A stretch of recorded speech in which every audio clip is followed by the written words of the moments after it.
natapos na usab ang madagayaon ug puno sa kadasig nga adlaw. Panahon na nga mamahuway kita, kung diin uban sa grasya sa Dios. Mubangon kita nga baskog ug puno sa paglaom sa umaabot nga mga adlaw. Salamat o Dios sa imong dako nga gugma alang nga rin kanamo. Wala nimo kami pasagdi sa tibok adlaw namong gimbuhaton, bugat man o dili.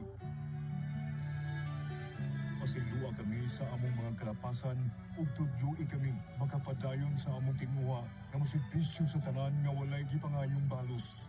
Hikapa ang mga balatian sa mga nag-antos, gumikan sa wala damang kahigayunan ug patagamtama sa tinuod nga kalipay ang mga nagpangutan. Hinaot nga bubuan mo kami sa tim-os mong gugma, di mapugnang panalangin. Samtang kami nagtinabangay ug nagkahiusa para sa kaayuhan sa nasud. Isip imong katawan. Kini ang 106.3 Wonder Radio, Mati City, Davao Oriental is now signing off.